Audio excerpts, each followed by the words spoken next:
Come on, you eight.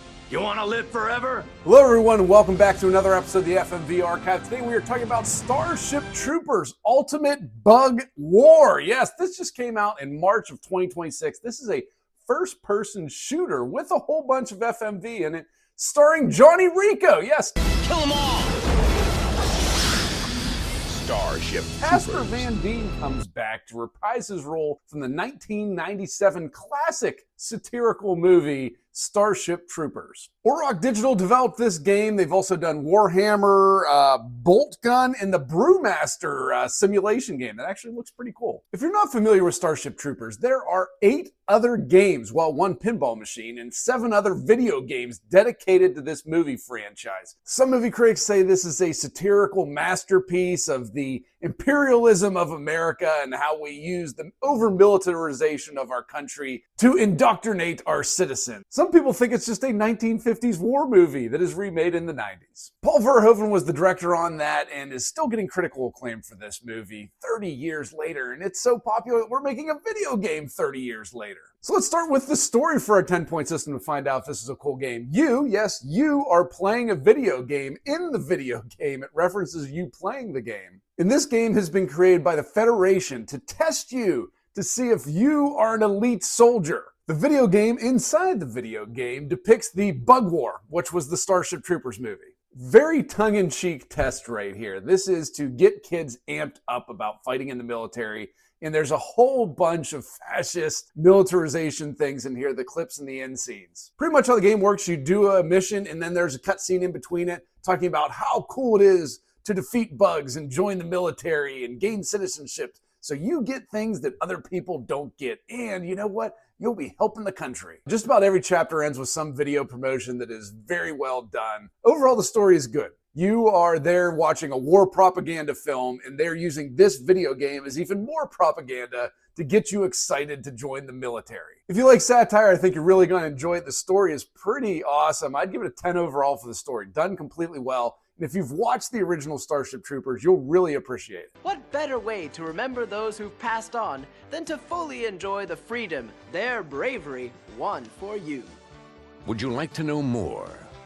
Gameplay, this is really simple. It is a first-person shooter. You get guns, you shoot bugs. But the other part of this game that isn't really highlighted too much, I think, in the promo for it, you can play the game as one of the bugs and kind of destroy bases of the military throughout the game. And that is also a very cool feature. Starting with the human part, you get guns, you blow up bugs. You usually have several directives. Kind of reminds me a little bit of Far Cry.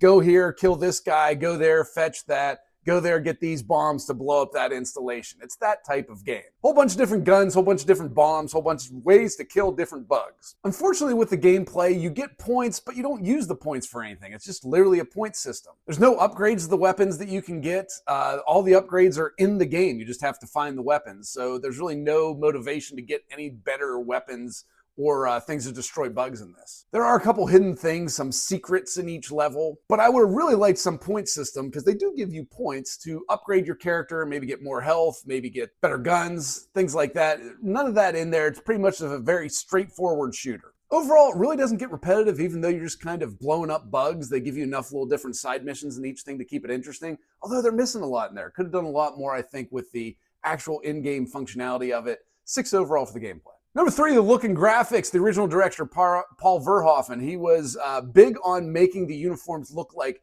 World War II German uniforms. So like the SS, so that has that vibe. Uniforms are great. Retro vibe to the video game itself. I felt like I was doing a 16-bit Sega game on steroids. It definitely has that old school retro vibe to it. And I think it looks really cool and they pulled it off.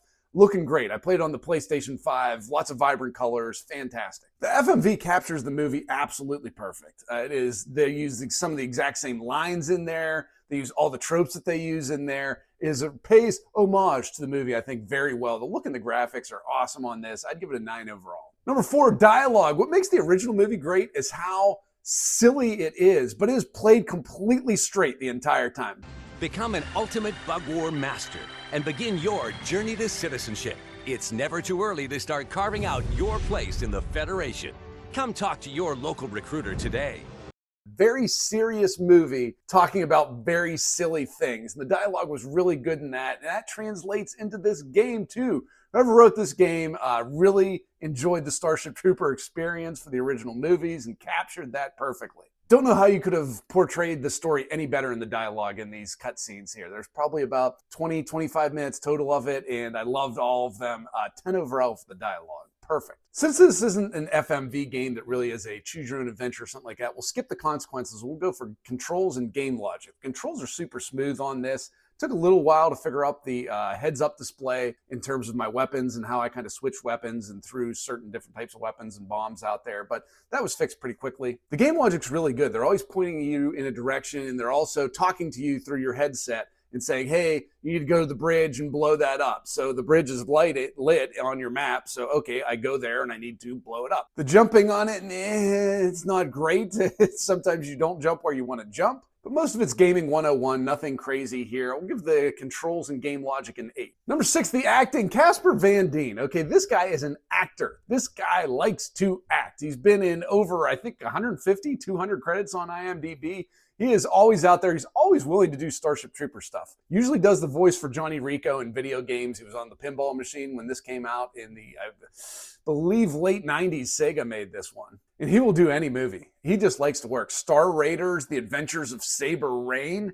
I've seen that movie. It's absolutely horrible, but Casper Van Dien is in it, and he does it very well. The other actors and actresses in this are really good. Maybe improv people. They're really good playing things straight that shouldn't be played straight. I think it is a ton of fun watching this and watching it play out. It is fun. 10 overall for the acting. The acting really adds to this. Number 7, direction, cinematography. A lot of green screen. Maybe a little bit too much of it. Would have liked some other maybe types of shots in there. A couple of FMV shots on the battlefield would have been cool. Maybe a little bit of adding the actual Starship Troopers cuts of the movie into this would have been cool. Overall, the direction cinematography is good, passable. They didn't go over the top with anything. We'll give it a 5 overall. Number 8, the music and sound design. Special effects are good on this one. All the guns have different noises. Bug noises get a little bit repetitive after a while. They're deaths and kind of screaming. I would have liked a little bit more chaos in the sound design because there are people fighting all around you. There are bugs blowing up stuff all around you. Would have liked a little bit more chaos in the sound design. A lot more stuff going on. Music overall is pretty good. It sounds like cheesy sci-fi movies music, so I think it passes the test. We'll give it a 7 overall for music and sound design. Number 9, inventiveness. Getting a 30-year-old movie franchise into a video game, that's pretty new. I can't think of any other old movie franchises like that have been resurrected and brought back to a video game. Retro is not new. We've been remaking 8 and 16-bit games for, it feels like 20 years now almost. But bringing in the old actors to the movie, that's relatively new. They usually always bring in new people, but getting Casper Van Dien is a big deal and adds a lot to this game. 4 overall for the inventiveness of this. Number 10, fun. How much fun? Our most important factor, I would say. How much fun is this game? This is kind of reminds me of like the old Sega beat-em-ups, maybe even a Doom or something like this. You're just going around blowing up stuff. Definitely got an update to it and makes it feel bigger. But the name of the game is Destroy Bugs, and that's what you do on this, and it never loses sight of that. And the cutscenes make it a whole lot more fun. If those weren't in there, I don't think this game would be as good because it would just be kind of a first-person shooter with not that much to it. I had a lot of fun playing this. It took me probably like 2-3 hours to get through the whole, at least human campaign. Didn't do the full bug campaign yet, and it was a lot of fun. Give it a 9 overall for fun. This brings us to a final score of an 80, but what is the final verdict? Should you be dropping 20 bucks on this to add to your library? I would say absolutely. If you're a first-person shooter fan, this is fun. You just blow up stuff. It takes all the strategy out of it. We're just running up and blowing up bugs and having a good time. If you like the Starship Troopers universe, you will have to play this game because it captures that 100%. I think they could add some things to make the replay a whole lot better, though. If they add those power-ups, if they added things that you could unlock from completing it on the harder levels, I think that would add a whole lot to the game. Otherwise, we thought we added a whole bunch to this video, so if you liked it, please hit like, please hit subscribe, because all we do is FMV gaming, even if it is just little snippets in between mashing up bugs. Otherwise, thank you. Have a great day.